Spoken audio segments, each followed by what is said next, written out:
When I was reading this, I was like, this needs to be in a movie. This needs to be a movie. Welcome back to my channel. Today we're going to be talking about all the Danmei that I think would do so well if they were to be adapted into movies or dramas. I really want all the Danmeis to be made into movies, but we're going to be summarizing it to just a few Danmei for now. The first novel is Chang Jin Ju. This is the pronunciation. To make it easy for me, I'm just gonna call it QJJ. It is complete with 282 chapters. It's all about politics, action, wars, battles. Shen, who is a descendant of Shen Wei, and basically the family is labeled as traitors, and he ends up in jail, and he kind of has to crawl from being in jail to where he is like the lowest of,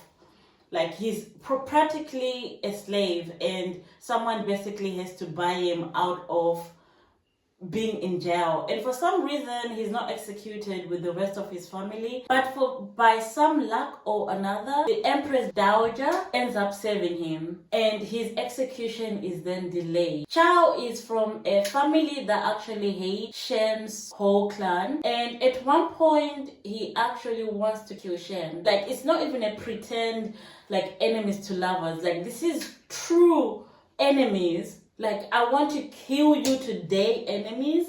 Like, I see blood when I see red when I see you. I just want you to actually not be on this earth, kind of enemies to lovers. You as a reader, you see how they transition from being enemies and to being the best lovers ever. And it's just like, it's such a beautiful transition, and it's a slow burn. It's a very slow burn. This is a very political, intense, heavy novel. There's a lot of backstabbing, a lot of strategizing, a lot of plotting and scheming, betrayal and battle strategies. The main characters are just beautifully made and well developed. There is just so much love given to this novel. It reminds me of Nirvana in the Fire, the fact that there's a lot of scheming. And I think that if this was to be beautifully adapted into a drama, it would be as big as Nirvana in the Fire and Joy of Life, because it's just so interesting. And it's to the point where there's just so much plot within a plot within a plot within a plot. And it's only right at the end do you see the bigger picture, and it's just like so cleverly made. Reading this novel, I cried, I experienced so many emotions, and I think this will be such a good drama, maybe 50 to 70 episode kind of drama. I think it will be so successful, and because it's just as good as dramas such as Joy of Life and Nirvana in the Flyer. It's literally well loved by this author and well made and well written, just like these dramas. This will be good as a movie, not as a drama, but as a movie, it's Mist. Now, if you know, or if you've read Mist, you know how complex of a story this is, and it is 103 chapters long. Ji Yushi is known for his beauty and being gay, and he is told that he has to join the 7th squad. The captain of the 7th squad, called Song, really hates Jin, and he's very homophobic, and he views Ji Yushi as a flower base, and he definitely doesn't want to babysit him. However, during a critical mission, Ji Yushi proves that he's more than just a pretty face, and his capabilities are shown, and because he displays exceptional combat skills, which leads to Song admiring him and really begging Ji Yushi to stay. In a nutshell, 7th Squad is a group who are able to time travel, prevent future events that might happen to the world, while making sure the time frames are unharmed in doing so. And so far we haven't really seen any well-made time travel sci-fi BL drama being made or BL movie made yet. If we were able to get a budget for this novel into a movie, I do believe that it will be very big. The novel is well crafted, like a big puzzle, and it's got significant plot twists. And it's like every single detail in this novel is very important, especially the conversations between the main character and the main lead. Everything they say is critical for future development. If this was to be made into a movie, it would just not appeal to BL fans only, but all the fans that are into time travel, sci-fi, because of how just clever it is made. The plot is so rich, well planned, every detail is accounted for. This is like a novel that you need to sit down and concentrate on, and I would pay money to go watch this for 2-3 hours and just focus on it. I think it will transition well in a visual medium. And if you're a big fan, which is a lot of people are big fan of space and time travel, they will definitely enjoy this, not just BL fans. Some people have said this is comparable to Dark on Netflix. I have not watched Dark, but I've heard really good things about it. So I do think that Mist will be so good in theaters. I would definitely pay money to go see it. The next drama that I think would do so well called Stabilizing Madness. It's about really stabilizing madness throughout the novel. Even if you are not a BL fan, you would literally fall in love with the main character of this show. He is that crazy. There's no official English translation yet, but it is 113 chapters. It is finished and you can find it on Novel Update. It is mainly about aliens, apocalypse, the future. It's very mature, fantasy and action driven. So it's about this guy called Shu who is coming from another world into another world. In this new world, he still has powers from his previous world, and he is unloved by his mom and his biological father, and he also is not loved by his supposedly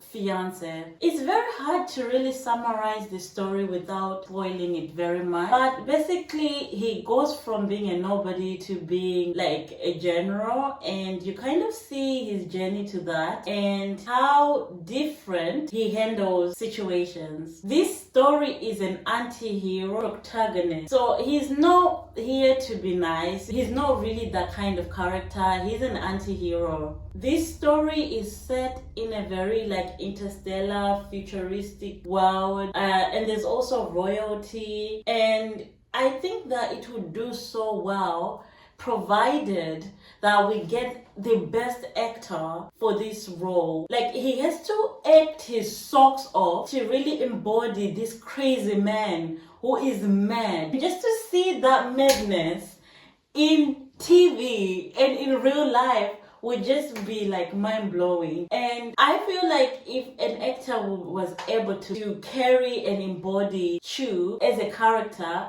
I think that would be just fantastic to see in a visual medium. Both the male lead and the main character are insane, but the main character Chu just takes another level of craziness. I have never seen a male character being this crazy in a BL. I'm not even exaggerating. He is incredibly insane, crazy, unhinged, and he is unpredictable. When you think, oh, you know how crazy he can be. Like, when you think, oh, he can't possibly do that. Nah, he would never do that. He ends up doing like something completely crazier than what you were even imagining him to do. He's completely unpredictable. There is no dull moment in this novel, and if a director was to be able to translate this craziness into a movie, I think that would be so amazing. We've seen revenge dramas, but when he says to you, I will kill you and I will revenge whatever you're doing, he completely believes in eye for an eye to the highest degree, like to the fullest degree. He will not leave any stones unturned. Everything he says he will do, he will do it. You kind of actually feel bad for the villains and for the bad guys. And the action in this is action upon action. Even if they were to make this like a bromance, it would still do so well. When I was reading this, I was like, this needs to be in a movie. This needs to be a movie. The last drama that I think would do so well, this novel reminds me of Reborn Rich. But it's a totally different plot.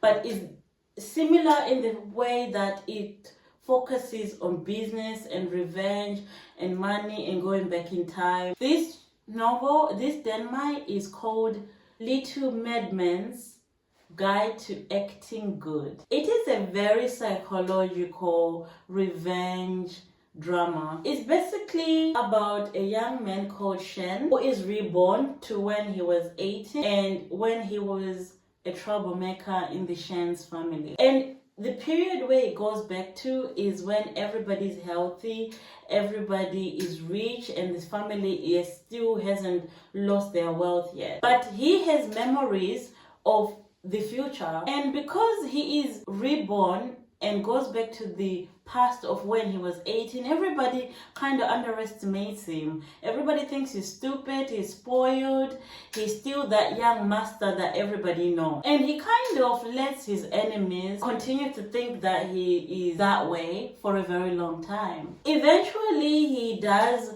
administer his revenge, and those that are underestimating him finding out that they were dealing with a monster all along. I do think that this show will be like great as a Korean drama, and this novel deals with very sensitive, mature topics such as depression, PTSD, and how he kind of deals with that, and how they don't shy away from that.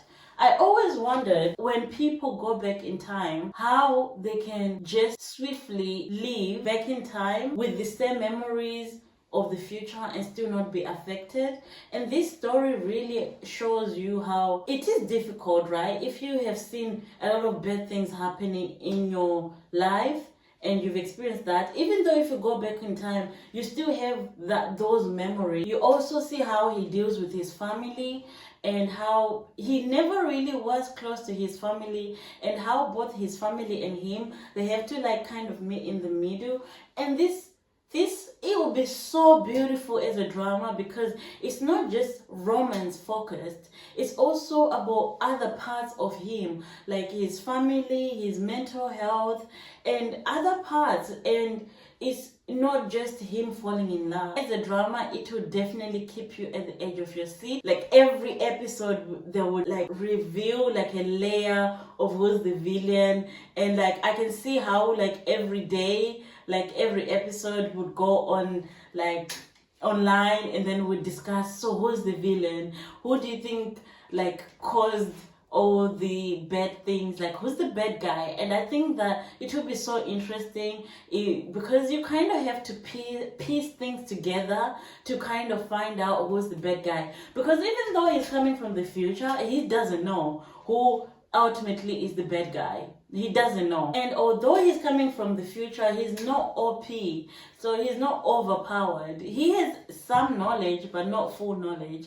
And I really like the MC and the male lead, their relationship. It's so wholesome and healthy. Although it's not the main point of the story, it is beautifully done. If you are into more mature business revenge dramas, I think you would like this one. So that's it for now. I will probably make a part 2 because I do think there's many more BL dramas that deserve to be made into movies or K-dramas. But let me know which dramas that you think that would do so well in a visual medium other than the few that I've named. And happy drama watching. See you in the next video. Bye.